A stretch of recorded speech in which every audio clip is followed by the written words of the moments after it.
Meus queridos irmãos e irmãs, boa noite a todos. Boa noite. Sejam muito bem-vindos à Casa de Caridade Chico Xavier. E o recíproco é verdadeiro, né? Eu também estou retornando à casa, nesse período agora de férias. Os irmãos estão sabendo, estou agora no meio acadêmico e terminamos agora o semestre, né? O primeiro semestre do ano, e aí a gente está agora no período de férias. Mas é uma satisfação e estava com saudade de todos, desse abraço gostoso, desse sorriso. Essa casa ela tem um diferencial não dita por mim, mas dita por muitos irmãos que aqui adentram. O diferencial dessa casa é o acolhimento. É o abraço fraterno, é o sorriso, é o olhar de cada um dos irmãos quando a gente entra aqui. A gente se sente bem quando a gente passa muito tempo, né, frequentando esta casa e a ausência demais quando eu fico fora daqui. Mas saibam que vocês estão esperando no meu pensamento, nas minhas orações, e é uma felicidade imensa estar aqui de volta a casa, né? Então, meus queridos irmãos, vamos agradecer aos nossos mentores, aos nossos guias, irmãos de caminhada, que neste momento nos trouxeram a esta casa, no período agora de Copa, né? E a casa não fecha, como um pronto-socorro, como um hospital, está sempre aqui aberto a receber os irmãos que aqui chegam, sejam eles encarnados ou desencarnados. Então, meus queridos irmãos, os avisos já estão sendo dados? Cristina, ainda? Os avisos? Ainda. Tá bom. Então, vamos aos avisos da casa. Na terça-feira, a Casa de Caridade Chico Xavier disponibiliza o estudo, né? O ESD, Ensino Sistemático da Doutrina Espírita, e no mesmo dia também o estudo mediúnico. Então, o ESD inicia-se às 20 horas, vai às 21, e de 21 às 22 é o nosso estudo mediúnico. Tá bom? Então, temos também aqui, pessoal, a nossa casa ela dispõe aqui também do bazar, que é muito importante para esta casa, aos irmãos que queiram, que têm uma roupa, né, que precisam se desfazer dela por uma troca, podem trazer à nossa casa, que a gente utiliza essa roupa aqui no bazar com a venda, e é onde mantém-se as estruturas dessa casa funcionando. É muito importante. Temos hoje, pessoal, a palestra pública, e ela já é dita e sabida por todos. Ao término daqui, temos os passos. Então, importantíssimo que aqui, quando nós estivermos neste lugar, que já foi preparado carinhosamente pelos nossos queridos irmãos, nós nos mantivermos em oração, em prece, em conexão com os irmãos que aqui estão. Ao adentrar, com muito respeito também, a sala de passes, o tratamento continua lá. Iniciou-se aqui com a evangeloterapia e dá continuidade lá também. Tá bom? Temos também, pessoal, os irmãos que assim desejam podem trazer a sua garrafa com água para ser fluidificada pela equipe espiritual da casa durante a nossa palestra. Tá ok? Eu acho que foi dado os avisos. Ok. Temos um aviso aqui. Nós temos aqui o Arraiar. Estamos juntos. Né? É muito legal esse Arraiar, pessoal. Então, o sorteio vai ser no dia 4 de julho desse ano, claro. Esse sábado agora o outro. Pronto. Dia da festa. Então, você que ainda não adquiriu o balaio, né? A rifinha aqui, ó, pode procurar as meninas, a Aparecida e os demais irmãos que aqui estão. E aí, adquiram isso aí que é para ajudar a casa. Né? Nós temos outros objetivos na casa E sempre que dá tudo certo, todo ano a gente sempre presta as contas aqui. E o balaio é bom. O balaio é sempre maravilhoso. Olha aqui, estou aqui com um ganhador aqui do Ano passado. ano passado, né? Não, ano retrasado. Do ano retrasado. O balaio é tão grande que eu não gastei ainda tudo. Também tem ali, ó, a ganhadora que não me deixa mentir, né? Então, adquiram, que é muito bom, claro, para vocês que irão ganhar, para a festa também, né? E, enfim, para casa. Meus queridos irmãos, dados os devidos avisos, vamos passar agora a palavra ao nosso irmão Diego, para que ele possa fazer a leitura do exórdio da noite de hoje. Boa noite a todos, sejam todos bem-vindos, os irmãos encarnados, os desencarnados também. A lição de hoje do exórdio é do livro Pão Nosso, de Chico Xavier, pelo Espírito Emmanuel, a lição 163. O título é Agradecer. E sede agradecidos. São palavras de Paulo aos Tessalonicenses, no capítulo 3, versículo 15.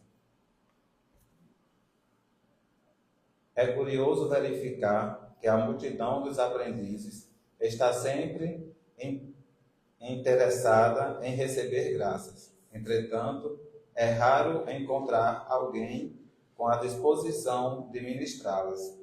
Os recursos espirituais, todavia, em sua movimentação comum, deveriam obedecer ao mesmo sistema aplicado às providências de ordem material. No capítulo de bênçãos da alma, não se deve receber e gastar incessantemente, mas recorrer ao critério da prudência e da retidão, para que as possibilidades não sejam absorvidas pela desordem e pela injustiça. É por isso que em suas instruções aos cristãos de Colossos, recomenda o apóstolo que sejam agradecidos. Entre os discípulos sinceros, não se justifica o velho hábito de manifestar reconhecimento em frases bombásticas e laudatórias. Na comunidade dos trabalhadores fiéis a Jesus, agradecer significa aplicar proveitosamente as dádivas recebidas, tanto ao próximo quanto a si mesmo.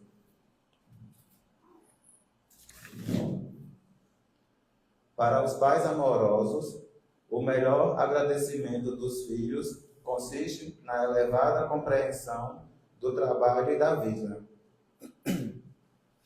de que oferecem testemunho. Manifestando gratidão ao Cristo, os apóstolos foram leais até o último sacrifício.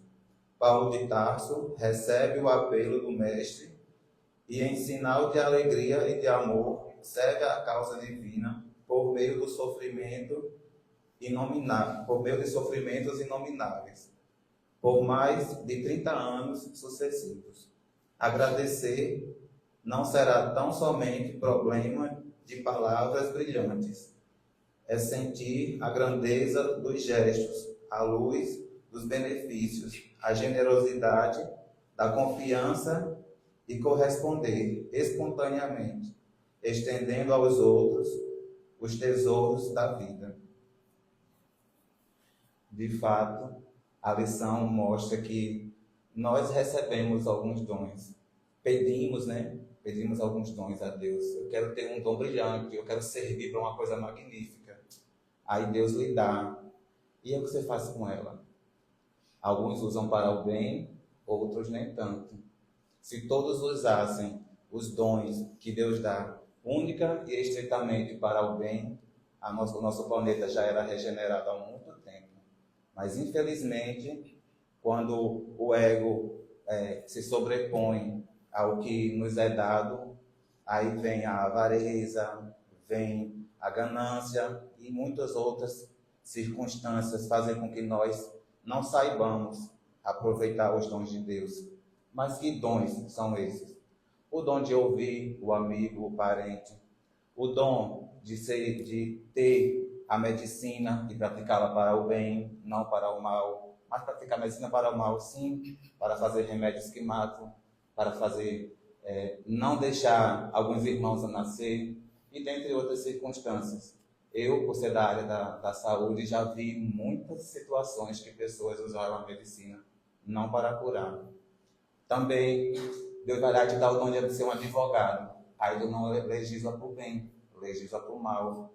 Deus te dá o dom de ser um bom cozinheiro. Mas o ser cozinheiro é um dom, sim. Você vai saciar muita gente, você vai fazer muita gente feliz, fazendo uma comida por amor. Deus vai lhe dar o dom de ser um professor. Quantas pessoas você vai formar? Quantos exemplos você vai formar para uma vida toda, né? E dentre outros, músicos e muitos outros, vigilantes, né? Que vai guardar aí o bem de muitas pessoas com muito carinho, com muita preocupação, com muito perigo, né, Léo? Eu também fui vigilante, então eu sei. Então, o que acontece? Devemos, de fato, ter um olhar mais criterioso. Eu pedi um dom a Deus. Ele me deu? Sim, Ele me deu. Então, eu vou usá-lo para o bem, da melhor forma possível. Nem que seja para ajudar uma pessoa que está na rua, nem que seja para a gente dar uma palavra amiga para quem a gente está vendo uma pessoa triste na rua. É um dom, o dom da palavra. Chegar perto de alguém e fazer uma oração. Mas eu não sou crente, mas não precisa ser. Só precisa ter a boa vontade, só precisa ter Deus no coração. Então, que saibamos observar os grandes e os pequenos dons que Deus nos dá todos os dias. E também que tenhamos a percepção de perceber os momentos de usá-los. Porque a todo momento nós temos a oportunidade de usar esses dons. Em casa, na rua, em qualquer lugar que nós estejamos. E principalmente usar o dom da palavra. Que possamos passar a palavra de Cristo em qualquer lugar, em qualquer hora, onde quer que estejamos. Que Deus nos abençoe. Sim, seja, poder Maria, obrigado pela sua colaboração. Meus queridos irmãos, nesse momento, vamos fechar os nossos olhos, elevar os nossos pensamentos, pedindo auxílio aos que aqui estão, mentores, guias, anjos da guarda, para que possamos, Senhor Jesus, transpor este ambiente físico e levarmos, Senhor, em pensamento. Um momento, Pai, de paz para aqueles que pedem. Nos hospitais, nos manicômios, nas favelas, nas sarjetas, nos presídios, nas delegacias, Senhor. Enfim, ó Mestre Jesus, Tu, Pai, que tudo podes, envia os Teus anjos guardiões, Teus anjos de cura, para aqueles irmãos, Senhor, que clamam pela Tua misericórdia. E assim, ó Mestre Jesus, onde quer que nós estejamos, sejamos esses mensageiros da luz e da paz. Neste momento, Senhor, pedimos a intercessão de nossa Mãe Maria de Nazaré, que ela faça cair sobre nós pétalas de rosas de misericórdia e o seu manto sagrado nos cubra neste início de reunião e durante toda ela. Que assim seja, graças a Jesus. Meus queridos irmãos, vamos passar a palavra ao palestrante da noite, nosso querido Roberto Cristiano. Fala do Senhor, querido.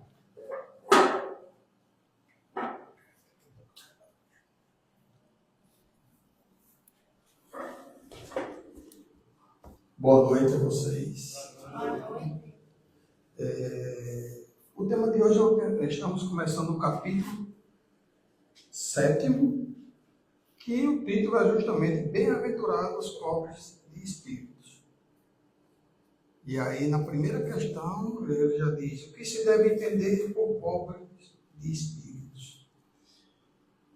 Esse capítulo, ele nos chama a atenção de uma maneira bem interessante, porque a gente fica olhando para o que Jesus queria mostrar, né, naquela época. Toda vida que a gente lê o Evangelho, é interessante a gente remeter ao tempo de Jesus. E mesmo a gente se remetendo ao tempo de Jesus, a gente ainda traz o conhecimento para o dia de hoje e diz, ainda está valendo. Quando a gente faz essa reflexão do ainda está valendo, é porque nós não evoluímos o suficiente, né? Para chegar naquele caminho. Estamos no caminho, mas vamos chegar lá, né? E qual é a dificuldade da gente evoluir individualmente? Porque para nossa evolução individual, nós também dependemos de uma coletividade, né? Eu reencarnei numa família, eu tenho os penduricalhos, né? Tenho de lado lá, né? O que todo mundo gosta, a sogra, né? Eu tenho de lado o cunhado, de um lado, do outro, tem os irmãos, né? Os tios. Então, tudo isso, né? Vai realmente, a gente vai entendendo que precisa dessa coletividade, não é a gente seguir na frente e ir embora. Aí, quando ouviu-se essa frase, né? Bem-aventurados os pobres de espíritos, nos conta Kardec. A incredulidade zumbou dessa máxima. Vamos guardar esse trechozinho. A incredulidade zumbou desta máxima. Mas Jesus não estava exaltando de maneira nenhuma a ignorância. Jesus não estava exaltando a ignorância. Mas, para as pessoas que se achavam os doutores da lei da época, né? Eles começaram a pensar assim, começaram a interpretar assim. E aí a gente já pode aqui, você sabe que eu sou o rei das perguntas, né? A gente já pode fazer uma pergunta. O que é mais difícil? É adquirir conhecimento ou permanecer humilde depois de adquirir esse conhecimento? Porque à medida que o homem, né, eu vou falar nós seres humanos, vamos adquirindo conhecimento, nós somos tomados de uma soberba, nos achamos muito superior aos outros, porque, né, eu conheço, porque... Aí tem gente que às vezes vai para um canto, passa meia hora o currículo dele, doutor não sei o que, doutor não sei o que, doutor não sei o que. Aí eu pergunto, Madre Teresa de Calcutá, Chico Xavier, Irmã Dulce, Mahatma Gandhi, né, o próprio Jesus, se formaram em quê? Quando eles iam fazer o bem, eles puxavam o currículo dele, eu estou fazendo o bem porque eu sou formado nisso, daquilo. Formado na bondade, no amor, na caridade, agradecer, como leu ali, né, Diego, agradecer pelo dom que recebeu, e esse dom eu estou usando para ajudar meus irmãos. Então, essa é a máxima quando Jesus começa a dizer, né, bem-aventurados os pobres de espírito. E a gente vê que nós, né, simples, mortais, acumulamos conhecimento há milênios. Bote milênios nisso que a gente acumula conhecimento quando a gente fala da lei de reencarnação. Porque, na realidade, esse conhecimento que eu tenho não é dos meus 15 anos para cá, né? Não é. Então, o de vocês, do mesmo modo. Mas será que nós crescemos na mesma proporção em humildade? Nós estamos vivendo uma era fantástica. As coisas acontecendo assim, ó, num passe de mágica, né? A gente pega um tal de um celular, a gente está com o computador na mão, aquele celularzinho que a gente anda com ele na mão.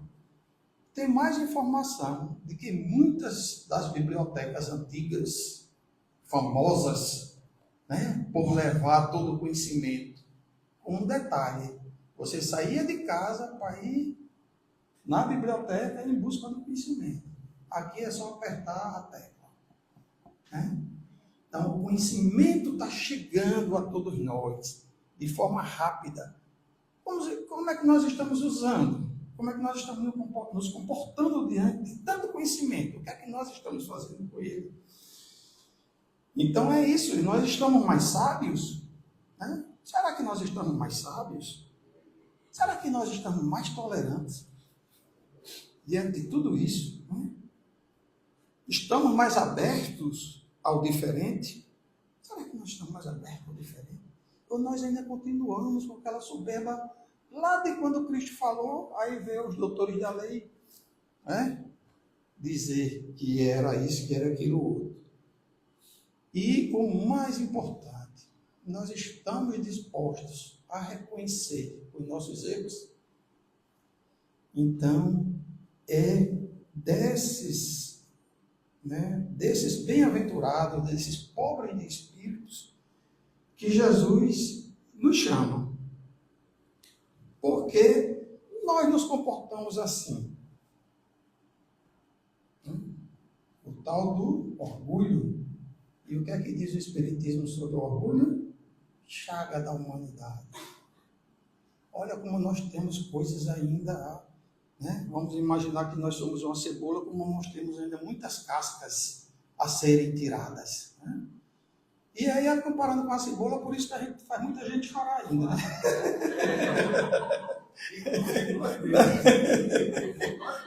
Nós choramos juntos. Né? Então, aí vem esse perigo invisível que é o orgulho espiritual.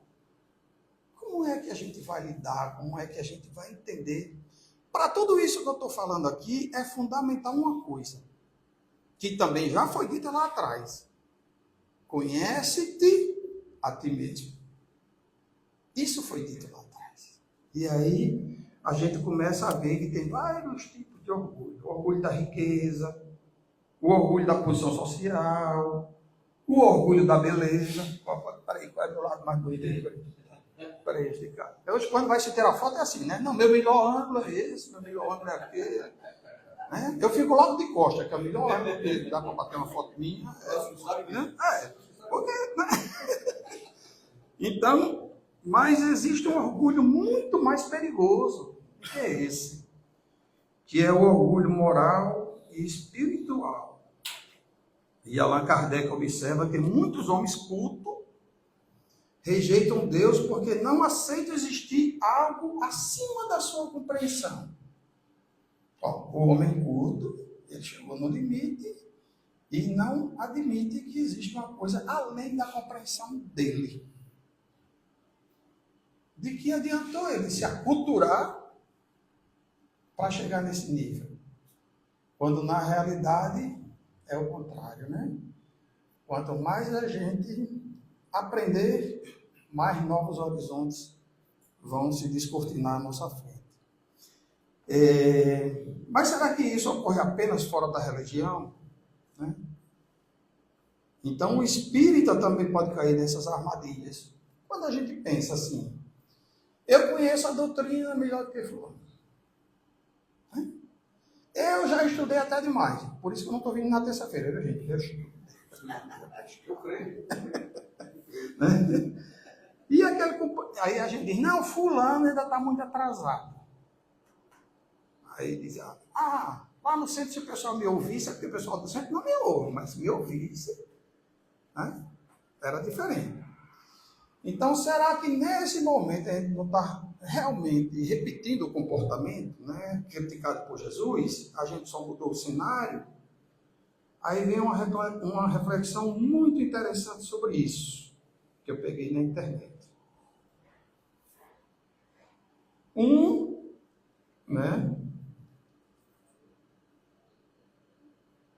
Um professor universitário, renomado, como eu falei, cheio de diploma, vai procurar um sábio para conversar com ele, no intuito de aprender. Quando chega lá, o sábio já sabia da visita, já sabia do currículo do rapaz, né? Entendeu? Colocou uma xícara para servir chá para eles dois. Pegou, eu sou do tempo de bolo, pegou o bolo de chá, começou a despejar na xícara do professor universitário que sabia de tudo. E começou a derramar. E o sábio continuou. Aí o professor olhou para ele e disse, mas a xícara está derramando, né? O chá está transbordando. Aí o mestre, muito inteligente, disse, exatamente como a sua mente. Né? Como poderei lhe ensinar algo se o senhor já acredita estar cheio? Como é que eu vou ensinar algo a uma pessoa se ele já diz conhecer de tudo? Aí, essa história ilustra principalmente que Deus só consegue preencher aquilo que ainda reconhece estar vazio. Deus só consegue preencher aquilo que ainda reconhece estar vazio. Então, se nesses milênios todos de Jesus para cá, nós, espíritos reencarnantes, ainda não enchemos nossa xícara. E não vamos enchê-la nunca. Porque o nosso objetivo é justamente a gente caminhar para a nossa depuração espiritual. E quando Jesus estava aqui na Terra, isso aí é sabido, como se diz, né? Quem foram os opositores de Jesus? Foram os pobres? Foram os pescadores? Foram aquela pessoa que ele encontrava na beira da praia? Ou foram os doutores da lei? Os escribas conheciam as escrituras. Os fariseus dominavam as interpretações. Mas faltava algo para eles. Faltava o quê? A humildade para poder aprender novamente. A humildade. Aí hoje a gente vê pessoas, eu terminei a faculdade, mas eu vou fazer uma MBA. Eu vou fazer um doutorado, eu vou fazer um pós-doc. Aí todo mundo tem que fazer isso também na vida espiritual. Quantos espíritos pediram para reencarnar aqui numa missão? Eu quero reencarnar lá na Terra com uma missão para ajudar aquele povo, o povo ver que é possível. Porque nós gostamos de nos sabotar. Certo? Quando a gente vê uma pessoa bem-sucedida, a gente acha que só aquela pessoa pode ser bem-sucedida, que nós não podemos. Nós não olhamos para o percurso que aquela pessoa fez. Nós olhamos aonde ela está. E nós, enquanto espíritos, nós vamos chegar no mesmo patamar de Jesus. Roberto, o que tu está falando ali vai demorar muito. Sim, eu não estou dizendo que é amanhã, que é depois de amanhã. Eu estou dizendo que nós vamos chegar. Né?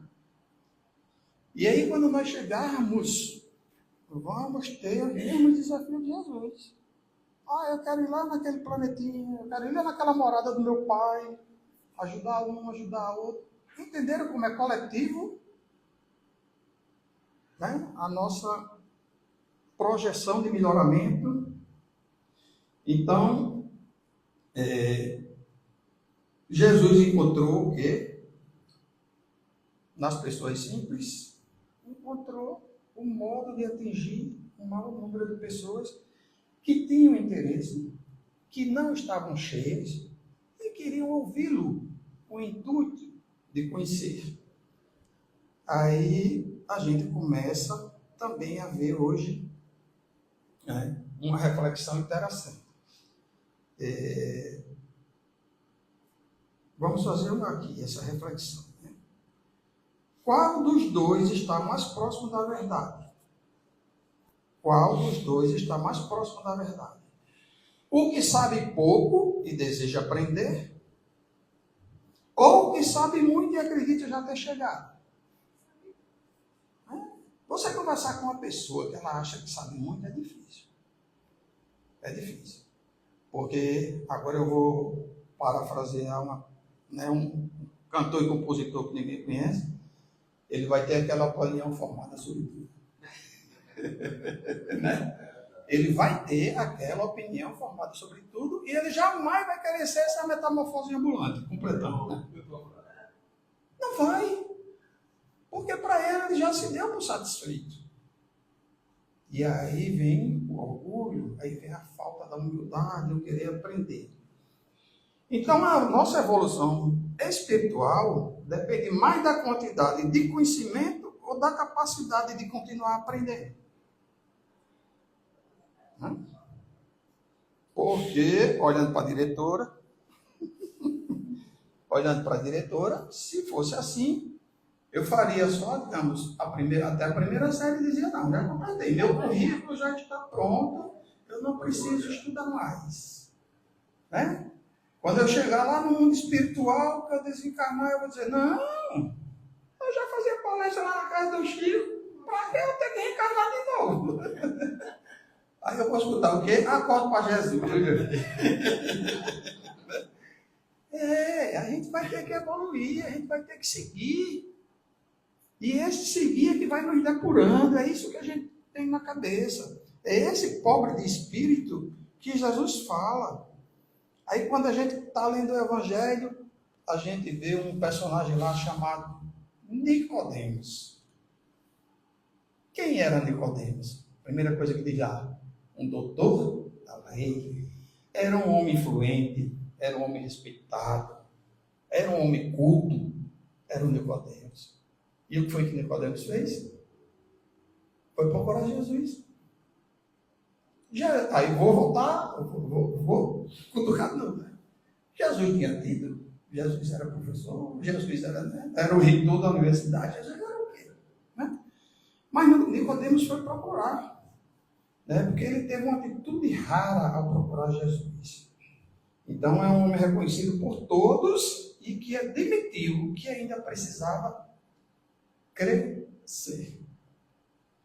Vamos, né, fazer essa junção. Conhecer, crescer. Quanto mais a gente conhece, mais a gente cresce. Por isso que a gente nunca deve achar que a nossa xícara está cheia, porque senão a gente deixa de crescer. Né? Então Nicodemos, ele representa essa inteligência aliada à humildade. É essa humildade que é exaltada lá no Evangelho quando se tem essa passagem de Nicodemos. Ele não era pobre de conhecimento, mas ele era pobre de quê? De orgulho. Pobre de orgulho. E é exatamente isso que Jesus elogia, quando ele fala dos pobres de espírito.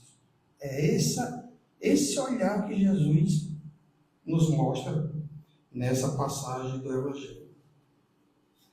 Aí hoje, se Jesus chegasse aqui hoje, né, ele ia ver uma coisa bem interessante. Né? Ia ver aqui, vamos dizer, duas pessoas, uma chega todo dia, vai postar no Instagram, né? Tudo que ela faz. Aí hoje, puxei a cadeira para a pessoa sentar. Aí hoje eu vim no ônibus, eu dei um lugar para uma pessoa. Aí eu dei uma esmola, e é postando. Né? E outra, calada na dela, vai lá no hospital, visita os doentes, vai na penitenciária, vai na rua, entrega o seu pão, sem postar em redes sociais. Né? Então, as pessoas buscam hoje expor suas boas ações, como se tivesse realmente que receber o mérito pela boa ação. Não se faz uma boa ação para receber o mérito. Se faz uma boa ação porque se é bom. Que é um reconhecimento. Que é um reconhecimento. Mas não se faz pelo reconhecimento. Você faz uma boa ação porque você é bom. É como amar. Amar é muito interessante esse sentimento de posse que a gente tem. Tá certo? Eu lhe amo para que você me ame. Não, eu lhe amo. Eu lhe amo. Não é obrigado você me amar de volta. Eu lhe amo pelo que você é. Eu lhe amo pela pessoa que você representa para mim. Mas hoje em dia, né, eu lhe amo de graça. Eu lhe amo de graça. Aí a gente usa um chavão, né? Você mora no meu coração e não paga aluguel. Não, né? Não é. A gente tem que amar as pessoas pela boa convivência, né? Amar as pessoas para que as pessoas saiam distribuindo amor, o efeito dominó, né? A gente vai distribuindo o amor. E aí a gente vai amar justamente sem esperar aplausos, sem esperar fotografia. Tem uma amiga minha que tem 2 filhas. O que ela posta no Instagram das 2 filhas dela, eu não vou dizer o nome dela não, que ela pode pagar. O que ela posta das 2 filhas dela no Instagram é uma coisa fantástica. Aí um dia eu cheguei para ela e eu disse, sabe de uma coisa? Aí ela disse, o que é? Eu disse, eu queria ser teu filho. Aí ela, o que é, velho? Eu digo, eu queria ser teu filho, mas eu queria ser o teu filho do Instagram. Porque eu conheço como é que você trata as suas filhas em casa. Né? Então, nós estamos no mundo onde nós estamos criando personagens para atender demanda de terceiros, para poder mostrar para a sociedade que eu sou bom, né? Mas eu sou bom ali no Instagram. Mas, para você ver como nós ainda temos realmente o que melhorar. E aí essa cultura nos convida a criar esses personagens. Mas, como já dizia minha avó, Deus não vê personagem. Deus não vai ver aquela personagem. No Instagram ele tem. Eu já conversei com ele um dia desse, ele disse que não queria. Ah, me abra uma conta no seu nome e tal, você vai ter tantos seguidores. Não quer. Então Deus não vê personagens. Deus vê consciência. A consciência de cada um de nós. E essa consciência que nós carregamos, esse nomezinho consciência, ele é tão forte que quando nós desencarnamos, a nossa consciência vem com violência. Viu? Você sendo juiz de você mesmo, sem poder mentir, sem poder ocultar os atos onde você foi infantil, vou usar esse termo, né? O quanto você foi infantil. Que todos nós o cometemos.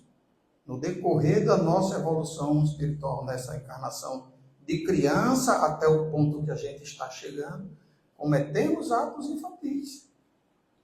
E desse caminhar a gente vai aprendendo que aquele ato foi infantil e que a gente tem que se melhorar, né? Então, Deus vê consciências. Por isso, minha avó dizia, Deus está vendo. Né? Durante a pandemia da Covid-19, vamos falar de exposição, né? Quantas pessoas da área de saúde trabalharam, né? Saíram de casa, inclusive eram os únicos liberados a saírem de casa para ir para o trabalho. Indispensável. Quantos ficaram na linha de exposição, cuidando de pessoas que eles nunca viram? Quantos morreram sem precisar sair em jornal, sem precisar aquele, né, todo? Morreram cumprindo o seu trabalho que eles abraçaram, né, na sua dedicação. Quantas pessoas da área de saúde passaram por isso e nós sabemos. Enquanto isso, qualquer pessoa que morreu, morreu de Covid, fulaninho. E ele lá trabalhando, né? E ele lá levando alento para essas pessoas. Vou abrir um parênteses aqui. Eu fui a uma confraternização.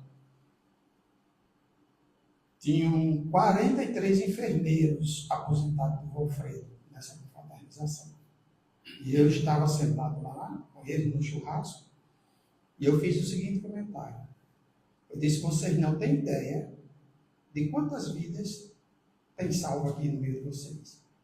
Vocês não têm ideia de quantas vidas esses grupos salvaram e nem têm ideia de quantos irmãos desencarnaram, ouvindo, por último, o conforto da voz de vocês. Né? Então, quer dizer, É um trabalho belíssimo. Precisa estar publicando? Não. Mas a gente sabe o efeito que faz. Né? Então, esse pessoal não precisa estar se expondo. A pessoa, se toda a vida que você trocou um curativo no paciente, corresse para dizer, não. O importante é o bem que você faz, é o trabalho que você faz para que o seu irmão melhore o seu físico. Né? E aí, a gente tem outra perguntazinha. Nós estamos servindo ou nós estamos buscando reconhecimento? Deus não quer reconhecimento. Ele quer que você sirva. Ele quer que você siga adiante. Então, o Espiritismo, ele valoriza profundamente a razão, né? E Kardec jamais colocou a inteligência acima da moralidade. Os espíritos superiores costumam dizer o quê?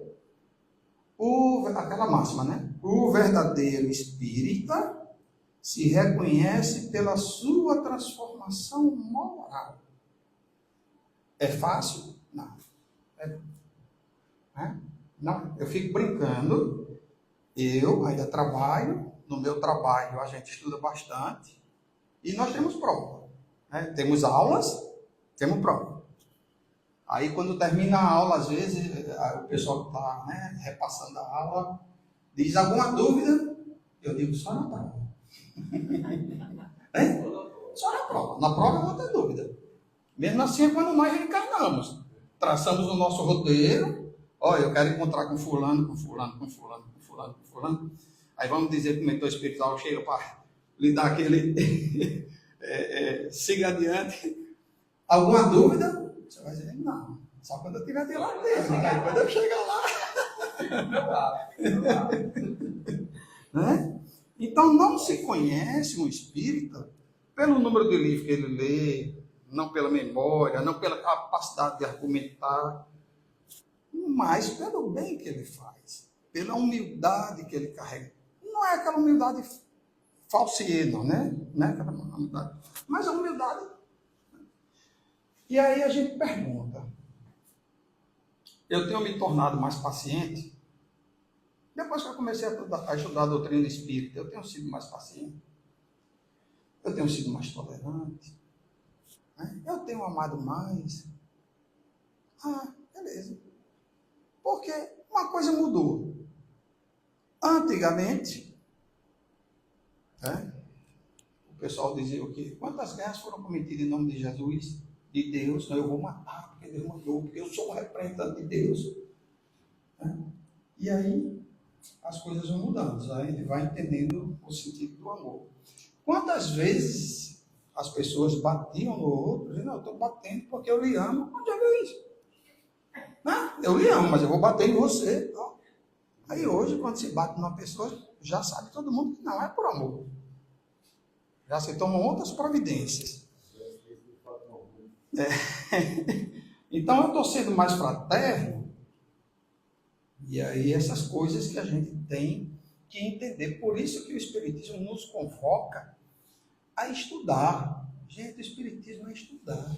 Porque quando você vai estudando, as coisas vão fazendo isso. O leque vai se abrindo, você vai se modificando, e você vai chegando naquele patamar onde você vai fazer as coisas pelo entendimento e não pela recompensa.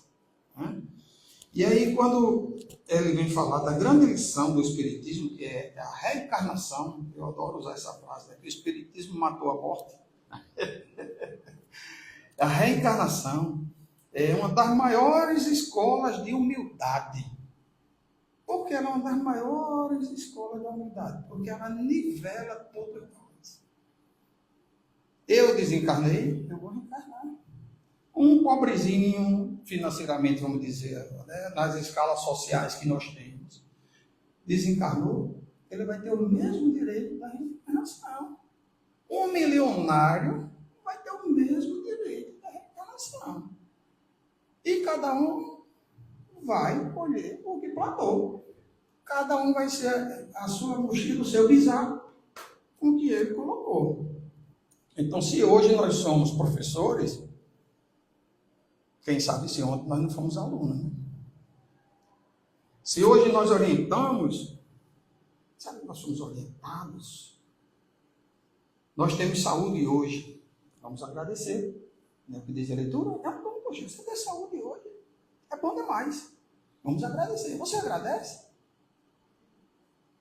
Porque quem não tem saúde, eu estou com 3 pessoas, né? 2 próximas a mim, uma irmã e um cunhado, e um espírito amigo, que hoje, inclusive, eu agradeço, ele fez uma cirurgia, que reencarnou prematuro, com 2 meses, e enfrenta 2 meses de cirurgia, de UTI, né? Os pais naquela provação, e eu, né, adotei esse espírito como um amigo e estou sempre mentalizando e sempre agradecendo para que ele se supere.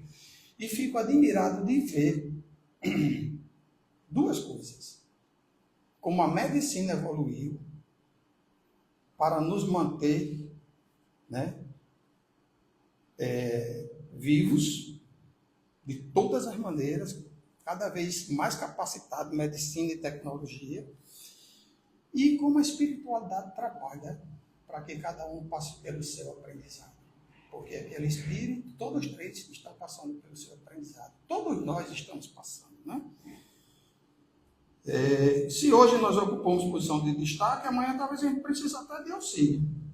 Então, a reencarnação, ela desmonta qualquer pretensão de superioridade permanente. Olha que coisa bonita. Ah, porque eu fugi com a terra de carne e vou voltar rico. Não é assim não, José. Não é assim não que a banda toca. Então, a gente tem aquele depoimento da rainha, né, que quando ela chega lá e vê que tem súditos dela num grau mais elevado do que ela, e ela se surpreende porque ela queria ser recebida como rainha. Então, essa beleza da reencarnação é isso. Todos nós somos iguais. Quando passa a régua, todos somos iguais. Aí, Jesus, para mostrar justamente essa igualdade, mostrar essa serenidade, mostrar como é interessante a gente se conhecer, quando levaram a mulher adúltera até ele, todo mundo sabe o que ele disse, né? Quem estiver sem pecado, atire a primeira pedra. Então, olha só, nessa frase de Jesus, ele fez com que cada um que estava ali olhasse para si mesmo. Consultasse o quê? A sua consciência. E isso afetou de uma maneira que não ficou ninguém. Então, é muito fácil a gente jogar pedra, o difícil é a gente ser vidraça. Então, é essa pobreza de espírito que Jesus fala. Então, o verdadeiro espírita, né? O pobre de espírito, melhor dizendo, é aquele que compreende que tudo que possui veio de Deus e deve retornar a Deus em forma de serviço. Servir. Nós nascemos para servir. E aí, vou falar de novo, né? Se Jesus viesse na Terra, entrasse hoje na casa de Francisco Cândido Xavier, sentasse lá no cantinho, ficasse olhando silenciosamente, observasse o que eu vos digo e como vocês se comportam, o que mais chamaria a atenção de Jesus era a nossa cultura doutrinária, era a nossa capacidade de argumentação, era o nosso conhecimento dos livros, ou a nossa capacidade de amar. Porque, no final, a pobreza de espírito seja simplesmente isto. Reconhecer que, diante da infinita sabedoria divina, ainda somos todos aprendizes. É isso que nós somos, aprendizes. E quanto mais evoluímos, mais percebemos o quanto ainda temos para aprender. Por isso que Jesus não disse, bem-aventurados os que sabem. Ele disse, ao contrário, bem-aventurados os pobres de espírito, porque deles é o reino dos céus. Então, cada um de nós hoje possamos refletir sobre essa nossa caminhada. A gente tem que refletir sobre a nossa caminhada. Não procure saber de onde eu vim. Procure saber aonde eu quero chegar.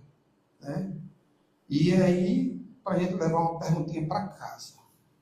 Em qual área da minha vida ainda estou cheio, como aquele professor universitário, Em qual área da minha vida ainda estou cheio demais de mim mesmo, para que Deus possa me preencher? Então, vamos deixar que o nosso espírito sereno, que a gente ame por amar, que a gente faça o bem por fazer e que a gente viva num equilíbrio, numa comunhão, porque é interessante que todos ganhem. E todos ganham, cada um dentro do seu limite, cada um dentro do seu aprendizado. Que Jesus nos cubra de Deus, com paz, e muito obrigado pela atenção de vocês.